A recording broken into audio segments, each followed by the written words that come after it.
The committee consists of 18 independent experts, and these 18 independent experts are usually either law professors or representatives of disabled persons organizations or judges. What we do is we review state party reports as part of the monitoring process of the CRPD convention.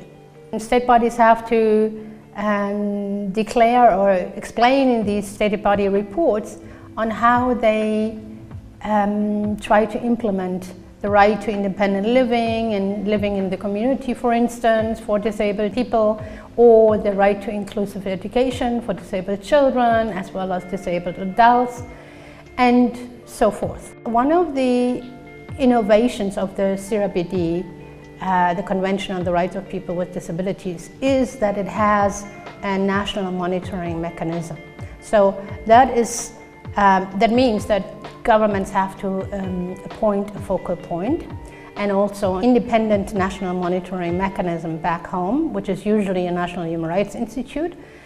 And this national monitoring process complements our international monitoring, and that is what we rely very heavily on. What can we do if governments don't comply? And they most often don't comply. I mean, human rights violations go on because governments don't comply.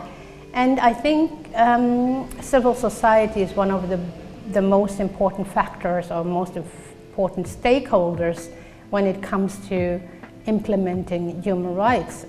What they do is what we call mobilization of shame, and by involving the media and many other non-governmental actors, state parties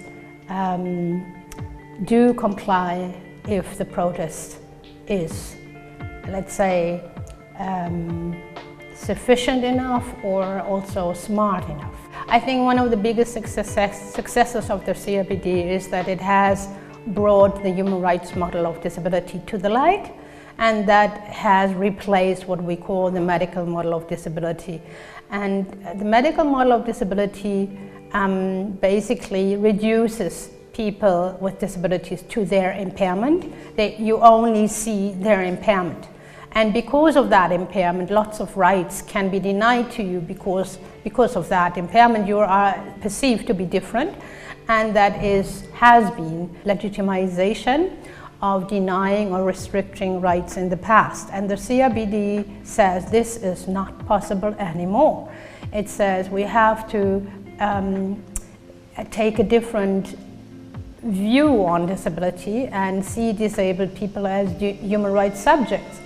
And the human rights model of disability says that disabled people cannot be denied any human right based on their impairment, may it be the right to marry, the right to sign a contract, the right to vote, and all these rights are denied to many people with disabilities even today in most countries if they have, for instance, an intellectual disability or what we call a psychosocial disability.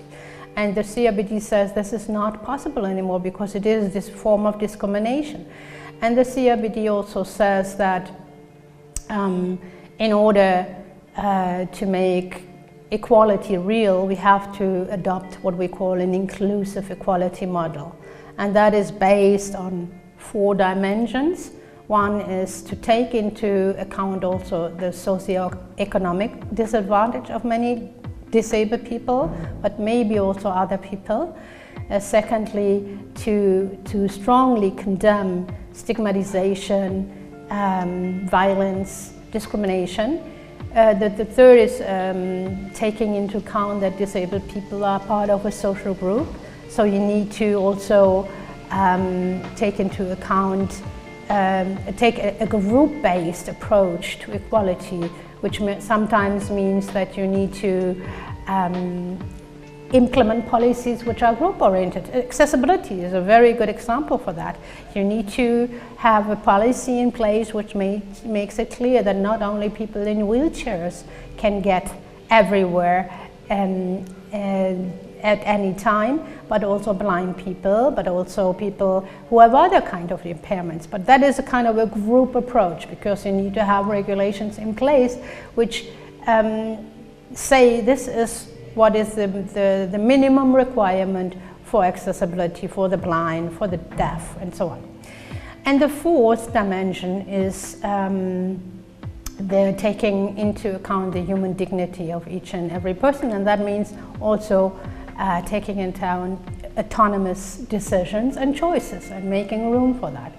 It is a very theoretical approach, and I think if we would apply it to concrete examples like the right to inclusive education, then it would become more clear what that means, but it would probably take another interview to explain all that. While of course there's always room for improvement, the first 10 years of the CRPD have been very successful. Many laws have been changed worldwide in making the environment and the information and technology system more accessible. There's also room for improvement, but I think it is amazing to see how fast we have come to this point.